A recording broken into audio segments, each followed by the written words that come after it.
Qriqol Lilashvili ilə əlaqəli olan şəxs Andrey Lilashvili küllü miqdarda qeyri-qanuni gəlirlərin leqallaşdırılması faktı üzrə həbs edilib. Bu barədə Baş Prokurorluqda keçirilən brifinqdə bildirilib. Prokurorluğun məlumatına görə Andrey Lilashvili Cinayət Məcəlləsinin 9 ildən 12 ilədək azadlıqdan məhrum etməni nəzərdə tutan 194-cü maddəsi ilə ittiham olunur. Sabiq Baş nazir İrakli Qaribaşvili Dövlət Təhlükəsizlik Xidmətinin korrupsiyaya qarşı mübarizə idarəsində dindirilib.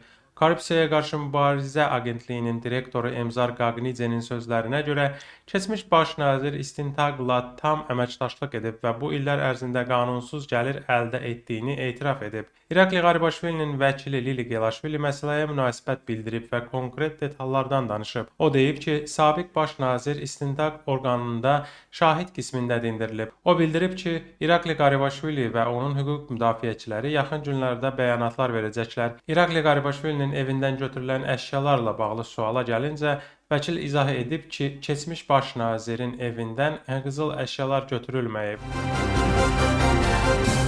Şəhər məhkəməsi Qriqol Lilashvili ilə qohumluq əlaqəsi olan Koba Xundadze barəsində həbs qəti imkan tədbiri seçib. İstintaqın məlumatına görə Xundadzinin evində baxış zamanı ümumi dəyəri 1.319.300 Amerika Birləşmiş Ştatları dolları olan müxtəlif məbləğlərdə nəqd pul olan 94 zərf götürülüb. Saxlanılan şəxsə 9 ildən 12 ilədək azadlıqdan məhrum etməni nəzərdə tutan, xüsusilə küllü miqdarda qanunsuz gəlirlərin leqallaşdırılması faktı ilə ittiham irəli sürülüb. Xüsusilə küllü miqdarda narkotik vasitələrinin qanunsuz alınması və saxlanılması, o cümlədən Gürcüstanda qanunsuz idxal və Gürcüstandan qeyri-qanuni ixrac faktı. Daxili İşlər Nazirliyində keçirilən brifinqdə nazir müavininin sözlərinə görə məlum olub ki, polisin keçirdiyi əməliyyat nəticəsində qara bazarda dəyəri 80 milyon liraya çatan 250 kiloqram heroin götürülüb. 2 Gürcüstan vətəndaşı saxlanılıb. Maliyyə xidmətlərinə çıxış imkanlarının genişləndirilməsi, innovativ məhsulların tətbiqi və maliyyə texnologiyalarının inkişafı. Tbilisi Maliyyə Samiti davam edir. Tədbir Tbilisi Dövlət Opera və Balet Teatrında keçirilir. Tbilisi Maliyyə Samitinin açılışında Gürcüstanın baş naziri, parlamentin sədri, iqtisadiyyat və davamlı inkişaf naziri və Milli Bankın prezidenti çıxış ediblər. Samitdə dünyanın müxtəlif ölkələrindən mərkəzi banklarının rəhbərləri və maliyyə sektorunun rəhbərləri, iri şirkətlərin nümayəndələri və ekspertləri iştirak edirlər.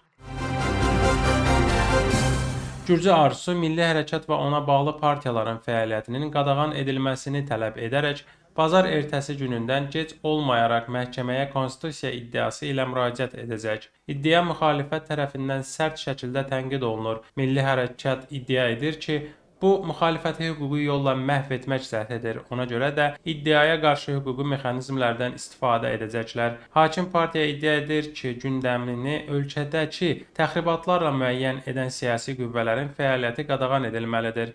Qeyd edək ki, əksəriyyət üzvləri İstintaq Komissiyasının rəyi əsasında iddia hazırlayıblar. Gürcü Arzusunun konstitusiyaya iddiasında 10 partiyanın iştirak edəcəyi gözlənilir.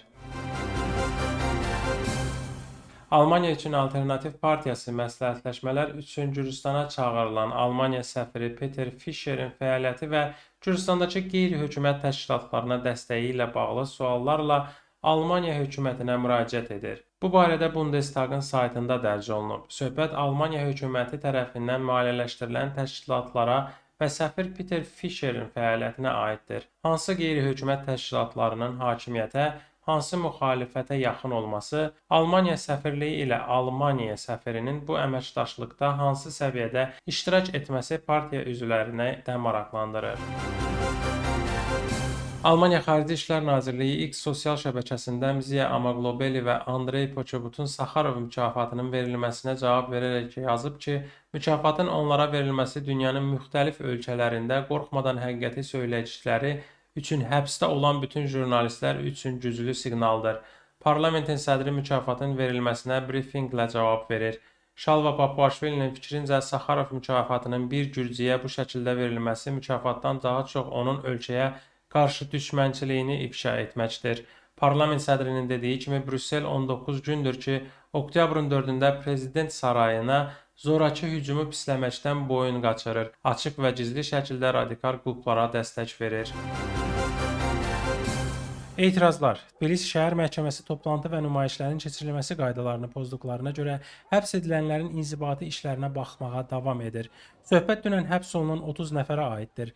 Məhkəmə artıq Liya Muskudiyani və Azərbaycanlı jurnalist Əfqan Sadıqovun işinə baxıb. Onların hər ikisi qanunu pozan şəxslər kimi tanınır və müxtəlif günlərə həbs cəzası alıblar. Bu gün digər məhkəmə prosesləri də keçiriləcək. Xatırlatmaq istərdik ki, ötən gecə Rustaveli prospektində parlament binası yaxınlığında nümayişçilərin bir qismi hüquq mühafizə orqanlarının əməkdaşları polisin yolu açmaq tələbinə tabe olmadıkları üçün saxlayıblar. Bundan əvvəl mitinqin bir neçə iştirakçısı ilə avtomobil sürücüləri arasında kiçik qarşıdurma baş verib. Patrul polisi maşınına minən aksiya iştirakçılarından biri xulqanlıq ittihamı ilə polis tərəfindən həbs olunub. Dava zamanı xəstələnən aksiya iştirakçılarından biri təcili yardım maşını ilə klinikaya aparılıb. Hadisələrdən az sonra Daxili İşlər Nazirliyi saxlanılanlarla bağlı açıqlama yayıb. Agentliyin məlumatına görə aksiyanın 20-yə qədər iştirakçısı inzibati qaydada saxlanılıb. Onların arasında İctimai Yayım Şirkətinin Himayəçilər Şurasının üzvü Lika Basilaya Şavqulidze də var. Etiraz başlayanda paytaxtın əsas prospekti 20 dəqiqə bağlanıb, bundan sonra yol həmişəki kimi açılıb. Tbilisi meriyası tramvay xəttinin layihələndirilməsi və tikintisi üçün tender elan edir. Tramvay xətti Didi-Diqomi, David Ağmaşeli xiyabanı və Diqomi masivi vasitəsilə Didiboy metro stansiyasına bitişik əraziyə birləşdirəcək. Bu barədə Tbilisi meri hökumətin iclasında danışıb. Kaxaqalacenin sözlərinə görə tramvay xəttinin çəkilməsində məqsəd Didi-Diqomi əhalisini metroya birləşdirməkdir ki, bunun nəticəsində şəhərin mərkəzinə gediş-gəliş daha sürətli olacaq.